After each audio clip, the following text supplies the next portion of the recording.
Imagine buying a piece of land that you think qualifies for a special tax break. You believe that because it's what the Department of Natural Resources told you. Yeah, but then you find out months later they made a mistake, and now you have to potentially pay more than $1,000 to fix that problem. That is a situation facing a Darlington man who called News 3 investigative reporter Adam Schrager for action.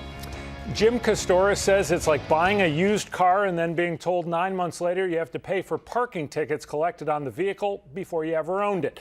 The facts of his situation are not in doubt. The DNR admits it made a mistake, but says state law prevents the agency from fully fixing the problem. Jim Kostoris, meanwhile, doesn't buy it. On Jim Kostoris' 200 acres, Peace met Quiet and decided to stay for a while. The reason we got this is because it's really beautiful and pristine.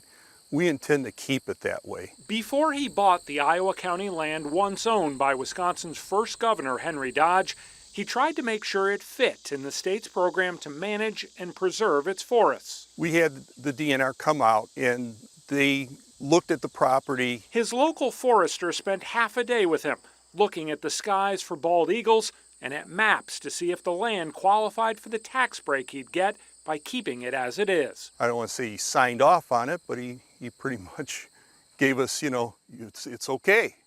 Everything's great. But it wasn't. He'd find out in a phone call from the DNR 8 months after he bought the land that 3 acres, 3 of his 200 acres, didn't qualify. And then call me up and say, well, it's our problem, it's our error, but you have to pay for it. The DNR admits its forester was using an outdated file for the land, but says the law is inflexible and that Kostoris must pay to remove the 3 acres from the managed forest program. I know there's a $300 fine for withdrawing the property. Further coloring his view of the DNR, though, is what he heard next. I have to pay all the taxes back to when this 3 acres was originally in the managed forest law.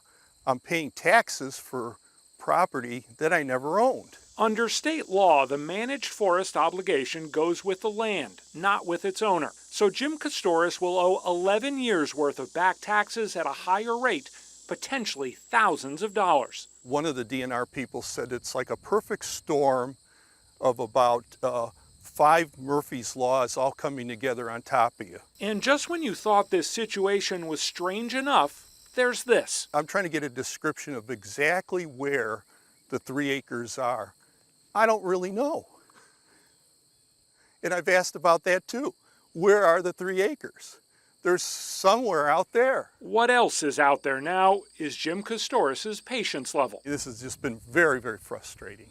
I don't know what to tell you. How about whether if you knew then what you know now, do you buy those 3 acres? If there's a problem, you don't buy a problem, especially if you don't know how extensive the problem is. We have had a couple of conference calls with leading DNR officials over the last couple of days about this situation. They say they are, quote, investigating options for the landowner, but the law does not give us flexibility. We heard from the DNR again about an hour ago, and they now say they will waive the $300 fee to remove Jim's land from the managed forest program, but that he still could be on the hook for a back tax bill now of just under $1,000. Again, Michelle and Eric, they say there is only so much they can do. So much they can do. We'll see if maybe somebody else can do something, because that is the state has butchered that deal. Unreal. Unbelievable. Yeah. All right, Adam, interesting story. Thank you. Thank you.